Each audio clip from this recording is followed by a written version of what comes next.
Carlo Ancelotti Real മാഡ്രിഡിന്റെ പരിശീലക സ്ഥാനം ഈ സീസൺ അവസാനം ഒഴിയുമെന്നുള്ള റിപ്പോർട്ടാണ് ഇപ്പം വലിയ ചർച്ചയായിക്കൊണ്ടിരിക്കുന്നത്. കഴിഞ്ഞ ദിവസമാണ് ഈ ഒരു റിപ്പോർട്ട് വന്നത്. ഒൻഡ സെറോ എന്ന് പറയുന്ന സ്പാനിഷ് റേഡിയോ സ്റ്റേഷനാണ് ഇങ്ങനെ ഒരു റിപ്പോർട്ട് നൽകിയിരിക്കുന്നത്. അത്യാവശ്യം റെപ്യൂട്ടബിൾ ആയ സ്പെയിനിലെ ഒരു ക്രെഡിബിലിറ്റി ഉള്ള ഒരു റേഡിയോ സ്റ്റേഷനാണ് ഒൻഡ സെറോ. അതുമാത്രമല്ല റയൽ മാഡ്രിഡുമായിട്ട് അത്യാവശ്യം നല്ല ക്ലോസ് ലിങ്ക്സ് ഉള്ള ഒരു റേഡിയോ സ്റ്റേഷൻ കൂടിയാണ്. അപ്പൊ അതുകൊണ്ട് തന്നെയാണ് ഇത് വലിയ ചർച്ചയായിട്ടുണ്ട്.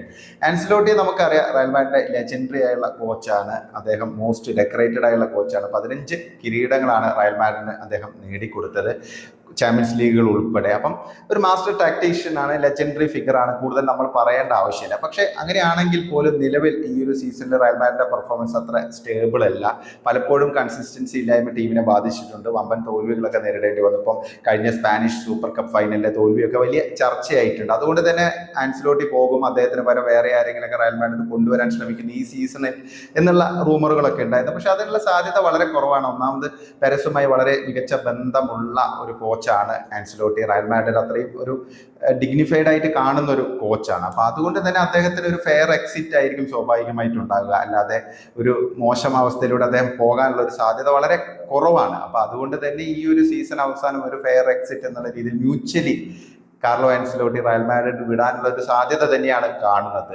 ആൻസലോട്ടിയെ സംബന്ധിച്ച് പറയുകയാണെങ്കിൽ അദ്ദേഹത്തിന്റെ ടാക്ടിക്സ് ഒക്കെ നമുക്ക് അറിയാം. പക്ഷെ നിലവിലെ സാഹചര്യത്തിൽ ഒരു ഫുട്ബോൾ മാറിക്കൊണ്ടിരിക്കുന്ന ഒരു സിറ്റുവേഷനാണ്. മോഡേൺ ഫുട്ബോൾ ഒരുപാട് മാറ്റങ്ങൾ ഉണ്ടായിക്കൊണ്ടിരിക്കുന്നത്. അപ്പോൾ ആ ഒരു സിറ്റുവേഷനിൽ റയൽ മാഡ്രിഡിന് ഇനി ഒരു പുതിയ ഒരു യങ് ആയുള്ള ഒരു വൈബ്രന്റ് ആയുള്ള കുറച്ചും കൂടി ഒരു ന്യൂ സ്റ്റൈൽഡ് ആയുള്ള ഒരു കോച്ച് വേണം എന്നുള്ളൊരു അഭിപ്രായം പൊതുവെ ആരാധകർക്കിടയിലുണ്ട്. അപ്പം അദ്ദേഹത്തിന്റെ ഒരു ടാക്ടിക്സ് അറിയാം, അത് ഓൾറെഡി പ്രൂവൺ ആണ്, ഒരുപാട് റെക്കോർഡുകൾ നേടിക്കൊടുത്തിട്ടുണ്ട്. പക്ഷെ അങ്ങനെയാണെങ്കിലും റയൽ മാഡ്രിഡിന് ഒരു ഫ്രഷ് സ്റ്റാർട്ട് ആവശ്യമാണെന്നുള്ളൊരു അനാലിസിസ് പൊതുവേ ഉണ്ട്. അപ്പൊ അതിലേക്ക് എങ്ങനെ കാര്യങ്ങൾ പോകും എന്നുള്ള ഒരു ചർച്ചയൊക്കെ നടക്കുന്നുണ്ട്. അപ്പൊ നെക്സ്റ്റ് സീസണിൽ സാബി അലോൺസോ വരുമെന്ന് പ്രതീക്ഷിച്ചിരിക്കുന്ന ഒരാളുകളാണ് നല്ലൊരു ശതമാനം റയൽ മാഡ്രിഡ് ആരാധകർ.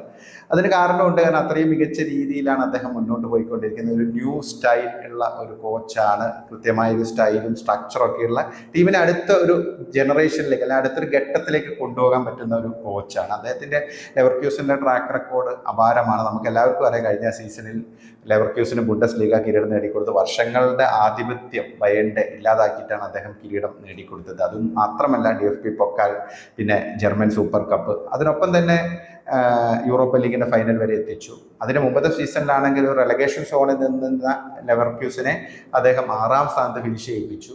ഈ സീസണിലാണെങ്കിലും തുടക്കം അല്പം സ്ലോ സ്റ്റാർട്ട് ആയിരുന്നെങ്കിലും മികച്ച രീതിയിൽ ഇപ്പം കളിച്ചുകൊണ്ടിരിക്കുക. ഇപ്പൊ 2ാം സ്ഥാനത്താണ് ബുണ്ടസ് ലീഗിൽ പോയിന്റ് ടേബിളിൽ. ബയേണിന് തൊട്ട് പിന്നിലുണ്ട് ലെവർക്യൂസിന്. അപ്പൊ ഇതൊക്കെ തന്നെ അദ്ദേഹത്തിന്റെ ഒരു ട്രാക്ക് റെക്കോർഡ് എന്താണെന്ന് നമുക്കറിയാം.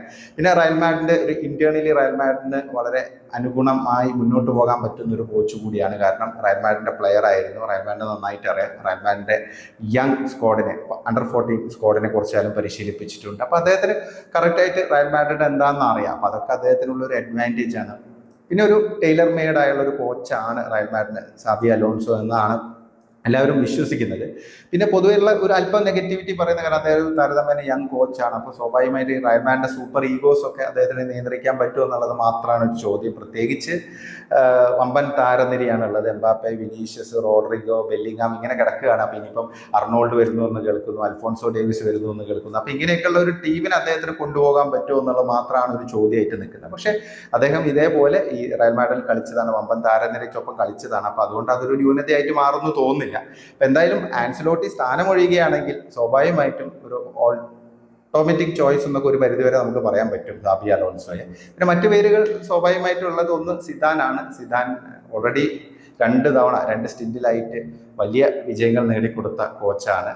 അദ്ദേഹത്തിന് ഏത് വലിയ കൊലകമ്പനെയും നിയന്ത്രിക്കാൻ പറ്റുന്ന സ്റ്റേച്ചറുള്ള ഒരു കോച്ചാണ്. ലെജൻഡറി താരമാണ്, ലെജൻഡറി കോച്ചാണ്.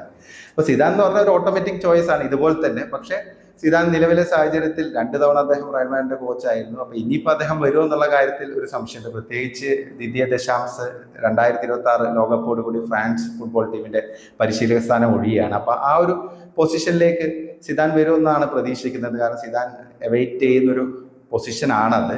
അപ്പോൾ അതുകൊണ്ട് തന്നെ സിദാൻ ഇനി വരാനുള്ള ഒരു സാധ്യത കുറവാണ്. പിന്നെ ഒരു ഫ്രഷ് സ്റ്റാർട്ട് എന്നുള്ള രീതിയിൽ നോക്കുമ്പോൾ സാബി അലോൺസോ ഒക്കെ തന്നെയാണ് ഒരു മുൻതൂക്കം കാണുന്നത്.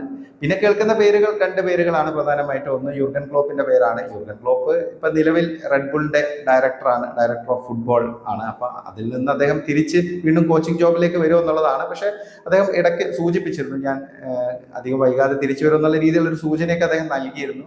അദ്ദേഹം വരികയാണെങ്കിൽ റയൽ മാഡ്രിഡിന് ഒരു പുതിയ ഒരു ലൈഫ് ആയിരിക്കും. കാരണം അദ്ദേഹത്തിന്റെ ഒരു ഹൈ ഇന്റൻസിറ്റി ഫുട്ബോൾ, താരങ്ങളെയൊക്കെ എനർജൈസ് ചെയ്ത് കൊണ്ടുപോകാൻ പറ്റുന്ന ഒരു ശൈലി റയൽ മാഡ്രിഡിന് സൂട്ടായ ഒരു കോച്ചാണെന്ന് തോന്നുന്നു ശൈലിപരമായിട്ട്.